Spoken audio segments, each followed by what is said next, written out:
Spain is a land steeped in art. Its history is painted on canvases and carved into stone. For centuries, the human form has been a central subject. We see it in the grand museums of Madrid and the quiet churches of small villages. But today, we look at something different. A modern art exhibition has opened in a bustling city square. It has brought the nude body out from the gallery and into the public eye. This event has surprised many.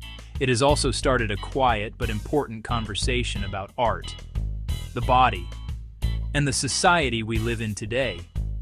The exhibition is a collection of many different works: large, colorful paintings, stark black and white photographs, sculptures molded from clay, sculptures molded from metal, and most surprisingly for some, live performances. Artists using their own bodies to tell a story. The story of the nude in Spanish art begins long ago. We can travel back in time, to the courts of kings and queens. Here, great painters like Diego Velázquez, Francisco de Goya created masterpieces. Their works now hang in the world's most famous museums. In their time, the nude figure was often linked to classical ideas. It was a symbol of beauty, a character from mythology, a figure in a grand historical tale. These artists studied the human body with great care.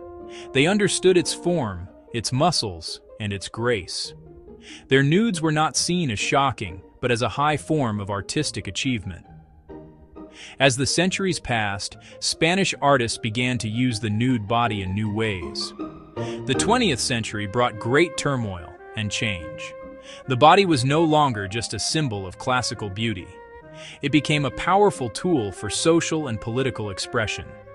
Artists used the nude form to protest against war, to question authority, and to explore difficult truths about the human condition. Figures like Picasso broke the body apart and reassembled it, showing the fragmentation of modern life. This history helps us understand the context of the exhibition we see today. The modern exhibition we are observing seems aware of this long history. The curators of this exhibition have employed a thoughtful strategy. They call it the shock to context method. The initial experience for a visitor can be one of surprise. A bold sculpture is designed to immediately capture your attention. A live performance is designed to immediately capture your attention. It makes you stop. It forces you to look. This initial moment of shock is not the final goal. It is merely the starting point of a journey. It is a way to break through the noise of daily life and create a moment of intense focus for the viewer. Once your attention is captured, the exhibition begins to provide layers of context. Next to each piece, there are small plaques.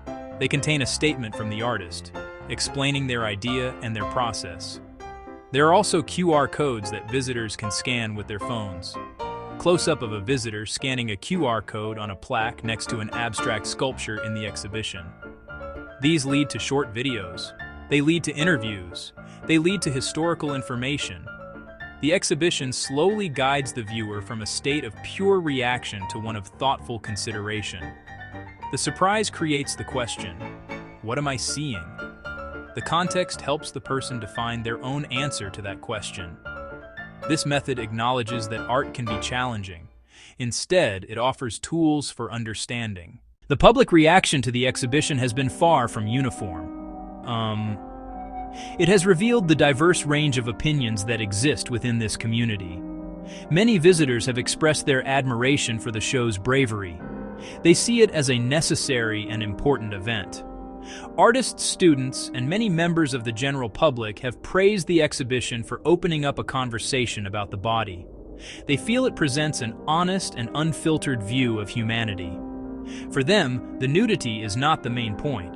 It is simply a way to talk about bigger ideas like freedom, identity, and the beauty of imperfection. However, not everyone shares this positive view. A significant number of people have voiced their criticism and concern. Some find the works to be inappropriate for a public space, especially where children might see them. They feel that some of the pieces cross a line from art into something more explicit or offensive. Several local community groups have organized petitions, asking the city to close the exhibition or move it to a more private venue. There have been small, peaceful protests near the entrance. The media has captured these moments, amplifying the debate and bringing it to a wider audience. The division is not simply between those who like art and those who do not. It is a more complex social landscape. We see parents, religious groups, and business owners, each with a perspective rooted in their beliefs and experiences. The exhibition has become a focal point for different worldviews. The curators expected and even welcomed the discussion. Art should engage with society. The controversy surrounding the exhibition has naturally raised legal questions. Spain, like most countries, has laws concerning public decency. These laws are designed to maintain social order and to protect citizens, particularly minors, from offensive or harmful material. However, the interpretation of these laws can be complex. What one person considers indecent, another sees as legitimate artistic expression. The law must try to find a balance, protecting individual freedoms, like freedom of expression, and protecting the community's sense of well-being. The location of the exhibition is a key factor in this debate. If these works were inside a private gallery or inside a museum with an entrance fee, the situation would be different. People would make a conscious choice to enter. But this exhibition is in a public square, a space shared by everyone. This raises responsibility for the organizers. The audience is not self-selecting. It includes people of all ages and all sensibilities, many encountering the art unintentionally. In response, the exhibition team has taken practical steps. They have placed large signs at all entry points to the square. The signs state the nature of the exhibition and warn that some works contain nudity. They have provided age recommendations for certain installations. The organizers have worked with city officials to ensure compliance with local regulations. Their goal, a space that is safe and respectful for everyone, allowing adults to engage with the art while giving families the information to choose. This highlights a tension in modern society.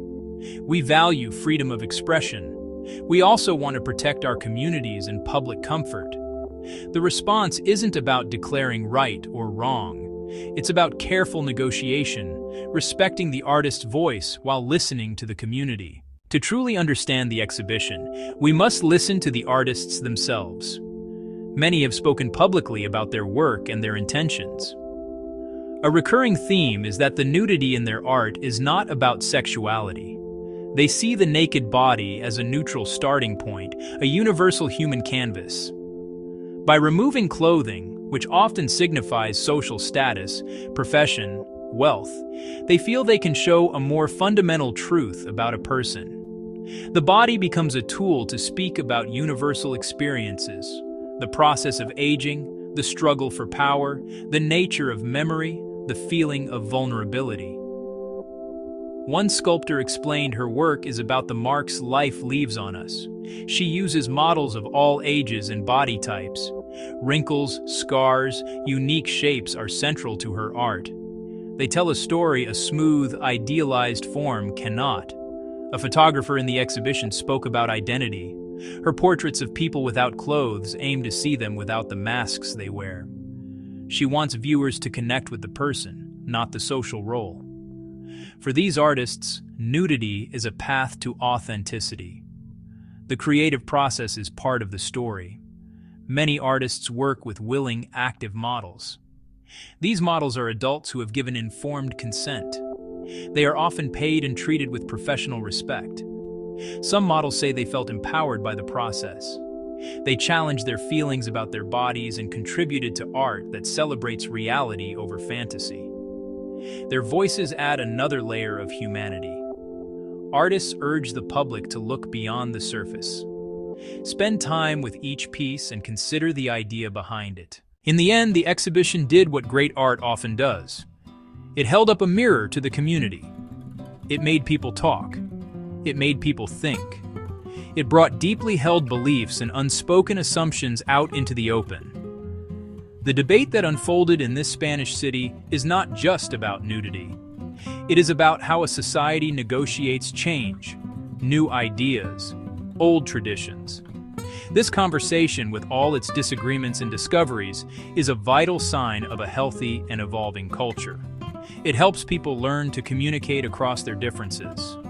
What can we learn from this event? We see that art has the power to be brave. We see that art can be disruptive. We also see that with this power comes responsibility. A successful public art event is one that prepares its audience. It provides context. It respects the diversity of public opinion. It invites questions rather than demanding agreement. The city, in this case, learned more about its own citizens. And the citizens learned more about the power of art. As the exhibition formally closed, its impact continued to ripple outwards. The conversation continued in newspapers, online, and in classrooms.